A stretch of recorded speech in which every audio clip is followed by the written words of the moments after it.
A family is looking for justice tonight after a mother was found beaten to death inside of her home in Niagara Falls. One of the victim's children actually found the body of her mother, Mariah Wilson, earlier this month. Tonight, 7 Eyewitness News reporter Hannah Buehler has more on this unsolved case. A 28-year-old Niagara Falls woman found by her 10-year-old daughter beaten to death in her own home.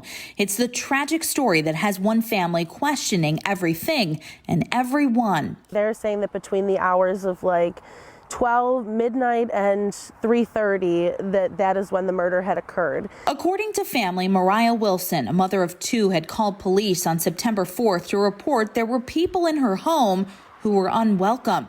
Family says it wasn't uncommon for friends and family to congregate on Wilson's porch, but say that night no one was over. In the morning, her daughter found her unconscious and ran to a neighbor, and upon discovery, the police found Mariah had been beaten to death. It's still unclear whether police stopped at the home to check on the situation after Wilson called them.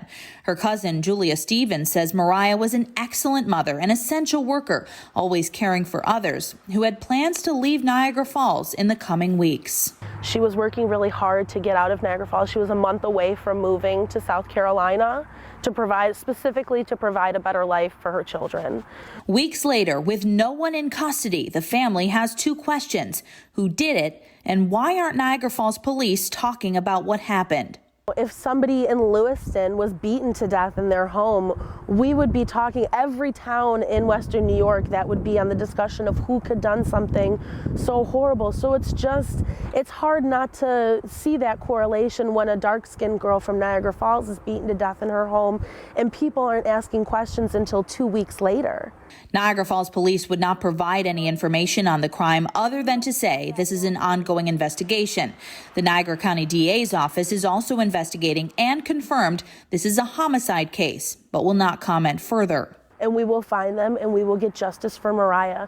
And when we do, Mariah has a big family, her kids are young. We will be at every hearing. We will be there every step of the way to make sure that Mariah gets the attention and the acknowledgement that she deserved. Anyone with any information about this crime is asked to contact the Niagara Falls Police Department immediately. At this point, all Niagara Falls police are saying is this remains an ongoing investigation. Reporting in Niagara Falls, Hannah Buehler, 7 Eyewitness News.